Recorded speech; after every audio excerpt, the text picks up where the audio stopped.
Criterios.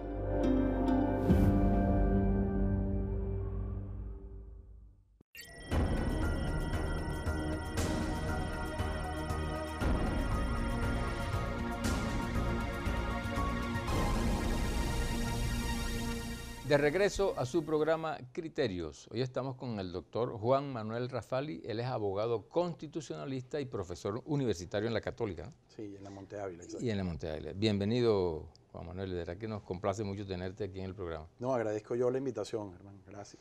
Mira, Juan Manuel, lo que está en boga en este momento, las sentencias.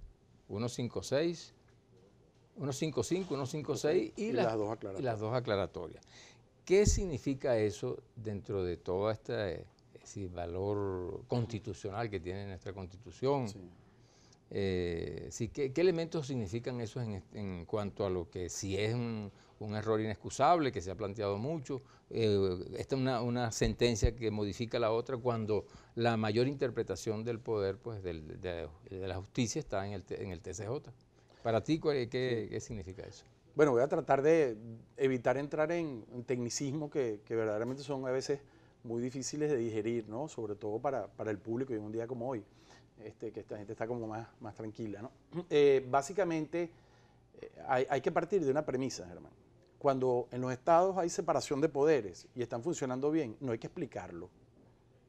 Es decir, si en Venezuela hay separación de poderes, cada poder está cumpliendo con su función de manera autónoma, y ellos cooperan entre sí, que es lo que dice la Constitución en el artículo 136, no estaría ocurriendo lo que está ocurriendo, que la gente pide la renuncia, la destitución, que se habla evidentemente de la ruptura del orden constitucional, que hay un movimiento internacional. Es decir, hay un estado de anomalía. Si aquí las cosas estuvieran marchando como establece la Constitución, no estaríamos en donde estamos. Las sentencias 155 y 156 fueron la gota que derramó el vaso. Yo usaba una alegoría que es como un iceberg, ¿no? Donde había una gran masa de hielo, pero salió la punta.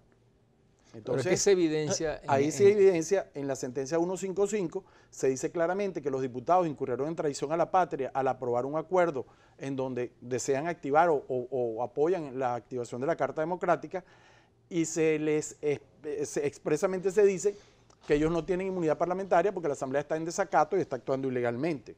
Y en la 156, que se refiere a la posibilidad de que el presidente suscriba acuerdos en materia de hidrocarburos para constituir empresas mixtas, se deja caer al final, en las últimas líneas, que como la Asamblea está ilegal por el desacato y además ha incurrido en una omisión legislativa porque no puede sesionar válidamente, entonces es el propio Tribunal Supremo de Justicia quien va a asumir sus competencias. Pero lo hicieron de una manera tan torpe que algo que viene ocurriendo desde hace más de un año, de manera velada, con situaciones puntuales, como el caso de la memoria y cuenta, como el caso de la aprobación del decreto de emergencia, como el impago de las dietas a los diputados, o de manera tan general como esa famosa sentencia 9, que es como una sentencia marco de marzo del año pasado, donde dicen, ustedes no pueden reformar la ley del Tribunal Supremo de Justicia, ustedes no pueden revisar el nombramiento de magistrados irregulares, ustedes no pueden interpelar a ministros sin permiso del vicepresidente. Bueno, todo eso que venían haciendo a través de decisiones muy farragosas, complicadas, muy difíciles de explicar, bueno, cometieron el grave error de ponerlo en blanco y negro, en pocas líneas, y todo el mundo se dio cuenta. Pero se dio cuenta de algo que venía hace tiempo. Es como si te hubieran tenido amarrado con un nylon y ahora te amarraron con un mecate. Entonces todo el mundo sí se da cuenta de que estás efectivamente amarrado. Sí, ahora, pero ¿en qué incurren los magistrados en este caso? ¿Incurren en algún ilícito? Sí. Fíjate, el tema está en que no hay ninguna manera de interpretar la Constitución en donde un poder público se abrogue las competencias de otro.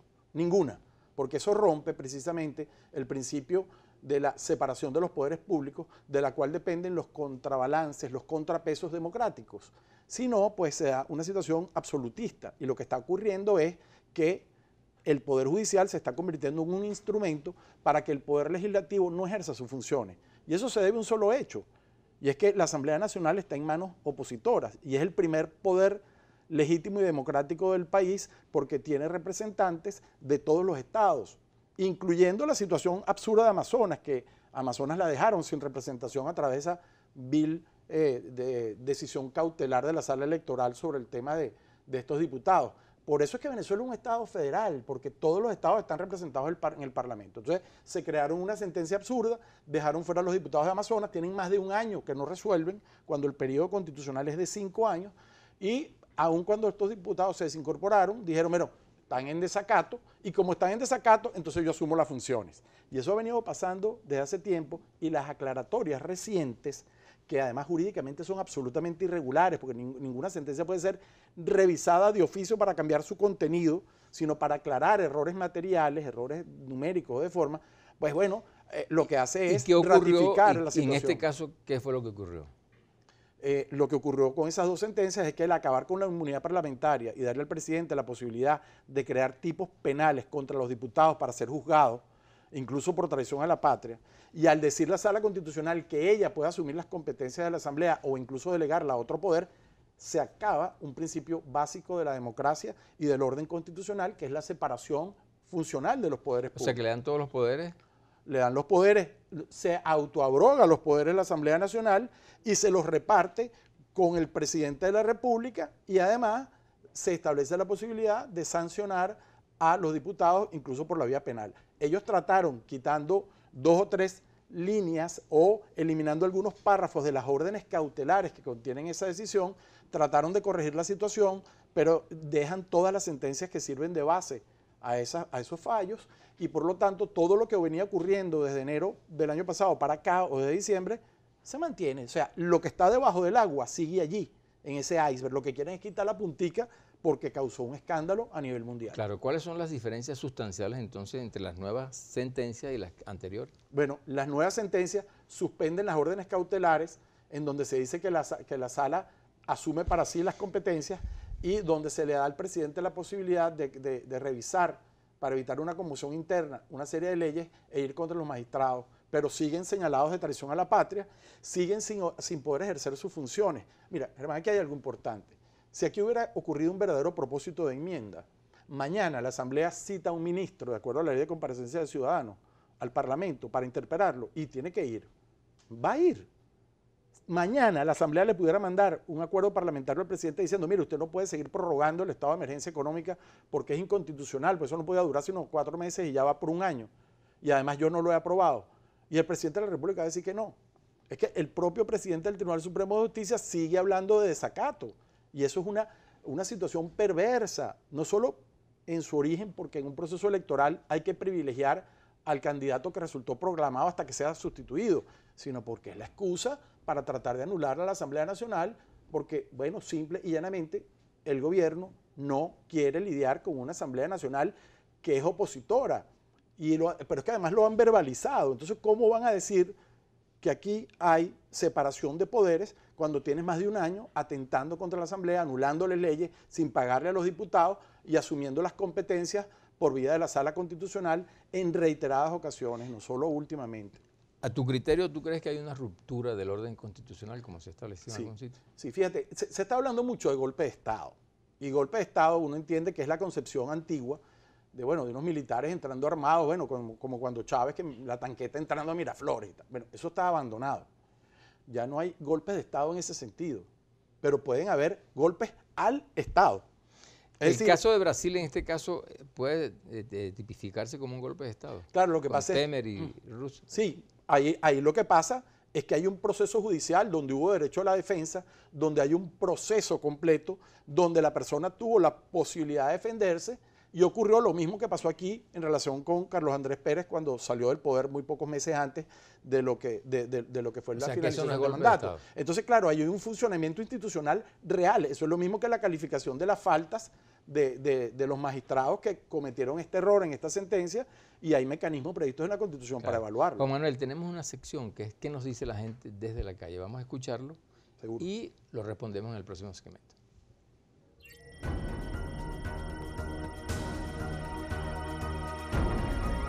Teniendo nosotros la mayoría calificada que no se ha pronunciado porque son medidas preventivas en la sala electoral, ¿por qué no se pronuncia la sala electoral?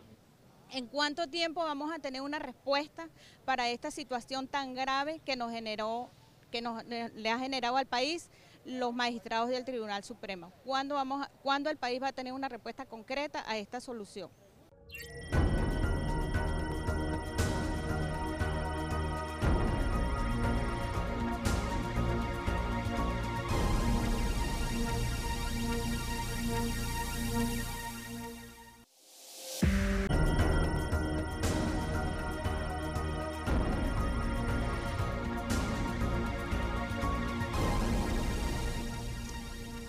De regreso a su programa Criterios, hoy estamos con el doctor Juan Manuel Rafali, que él es abogado constitucionalista, además profesor universitario. Juan Manuel, te hicieron unas preguntas de la calle. Sí, creo que hay dos preguntas básicamente. Uno de los ciudadanos que intervino decía, bueno, la Asamblea está en más de 2/3 a favor de la oposición y eso lleva a una situación que hay que resolver. Y yo creo que ahí es donde está el nudo gordiano de todo. Es, bueno, no tengo a la Asamblea Nacional, que es el primer poder en términos de la legitimidad democrática y de representatividad de los estados, en manos mías, que soy gobierno, entonces tengo que ver cómo voy en contra de esa Asamblea y desconozco sus funciones. Eso es lo que encierra el comentario de ese ciudadano y está en lo cierto. Y aquí quiero aprovechar la oportunidad para decir algo que es importante. Cuando se dan situaciones como esta, las sociedades tienen varios árbitros. El árbitro natural es el árbitro electoral, porque razonable y pacíficamente estas controversias se resuelven apelando al soberano a través de elecciones. La segunda vía o el segundo árbitro es el judicial, a través de decisiones en donde se hagan cumplir la Constitución. Y el tercer árbitro es el militar, es el que tiene la fuerza para garantizar la soberanía interna. Cuando esos tres árbitros están cooptados y no tienen autonomía funcional para garantizar los términos de la Constitución, simple y llanamente el orden constitucional no funciona. Por eso se habla de una ruptura. ¿La ruptura en qué sentido es? En que la Constitución contempla la separación real y verdadera y efectiva de los poderes públicos y eso no está pasando. Entonces, ¿qué es lo que queda? La presión internacional y el ejercicio directo de la soberanía. Por eso es que ves a la gente en la calle, evidentemente, pero eso es lamentable porque precisamente la institucionalidad, los poderes públicos, esos árbitros a los que me referí, están allí para evitar situaciones como esta. Entonces la señora decía, la segunda entrevistada, decía, bueno, pero ¿cuándo vamos a tener una respuesta? Las instituciones no están funcionando, salvo el pronunciamiento de la fiscal, y entonces lo que queda ahora es que la gente en la calle, como lo está haciendo, trate de ejercer su soberanía. Ahora, ¿cuáles pueden ser las consecuencias para los magistrados, entonces, después de haber emitido esta sentencia? Sí, bueno, hay dos consecuencias directas. Primero, que se puede activar, como ya se activó, porque entiendo que lo pidió la Asamblea Nacional, un proceso de destitución.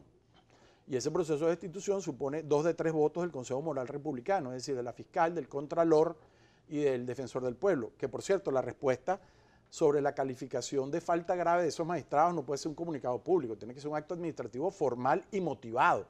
O sea, el defensor del pueblo tiene que decir, miren señores, aquí hubo una ruptura y explicar por qué. Y le va a costar mucho porque las aclaratorias no hacen sino ratificar el error y confirmarlo. O sea, es absolutamente indiscutible que estamos ante una falta grave. En ninguna parte del mundo un tribunal constitucional es cuestionado por atentar contra la Constitución. Pero ¿pueden los magistrados enmendar ese error? Pero es que aunque lo enmiendes, ya la falta grave se cometió y por eso es que la falta grave tiene que ser evaluada y resuelta. Y más cuando la está pidiendo la población. O sea, es el propio pueblo que se ha dado cuenta y la comunidad internacional de que aquí hubo... Es más, el propio presidente sabe que ocurrió porque por eso convoca a una entidad que no es para eso, que es el Consejo de Seguridad y Defensa de la Nación, pero convoca un mecanismo porque sabe que pasó algo grave. Entonces, eso no puede quedar así. Por más de que hayan tratado de enmendar esto, pues, o sea, como digo yo aquí las alteraciones constitucionales se resuelven con típex. Dame acá y vamos a quitar 2 párrafos, pues, por favor. Entonces, eso está allí. Y lo otro es el tema de que, bueno, que hay delitos tipificados en la legislación penal sobre el tema de los poderes públicos, de atentar contra el orden constitucional, y eso sí le corresponde a la fiscal, que es la que tiene el monopolio de la acción penal y evaluar allí lo que haya ocurrido o no. Y yo además, yo no soy especialista en derecho penal, pero creo que ese es otro frente que la Asamblea Nacional está requiriendo que se active. O sea, ¿tú consideras que el TCJ se extralimitó en sus funciones? Pero es que es peor que eso, no fue que se extralimitó. Es que tú analizas lo que ha ocurrido con un estudiante de segundo año de Derecho y te va a decir, pero bueno, es que la Asamblea Nacional no podía, el Tribunal Supremo de Justicia no podía hacer eso. No podía hacer lo que hizo en esas 2 sentencias, no debió haber hecho lo que venía haciendo desde el año pasado y menos aún ha podido corregirle el error con esta especie de apariencia e insuficiencia que lo hizo para tratar como que de maquillar la torta que pusieron. Pero está allí y es una falta grave que por más que traten de enmendarla sin éxito, no borra la falla cometida. Porque ¿quién dice que no se va a volver a cometer? Sí, el TCJ es el máximo intérprete pues, de la ley, ¿no?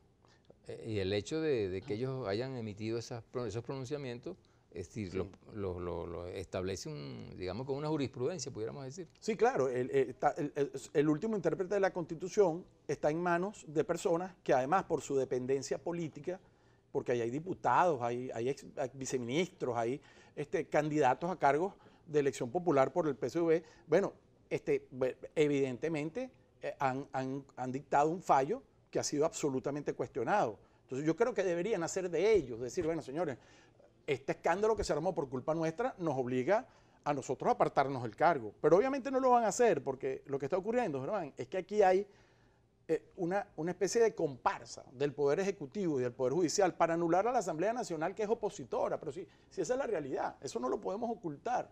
Entonces, mientras que tú estés tratando de utilizar el Poder Judicial para vulnerar los poderes constitucionales de la Asamblea, no están funcionando los poderes públicos y el orden constitucional que regula cómo funcionan esos poderes está alterado. Por eso es que lo que normalmente debería hacer la Asamblea desde hace más de un año lo viene asumiendo la Sala Constitucional. Hay un aspecto que preocupa a muchas personas, que es las elecciones regionales, ¿no?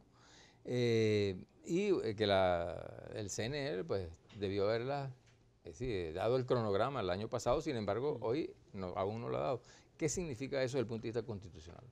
Bueno, primero que cuando eres mayoría te encantaba hacer elecciones, ahora no. Entonces, eso de ser demócrata cuando eres mayoría es muy fácil, ¿no? Pero el problema está en que las elecciones, como base de la democracia, no pueden ser soslayadas ni diferidas de manera irracional, como está ocurriendo, sin vulnerar la Constitución.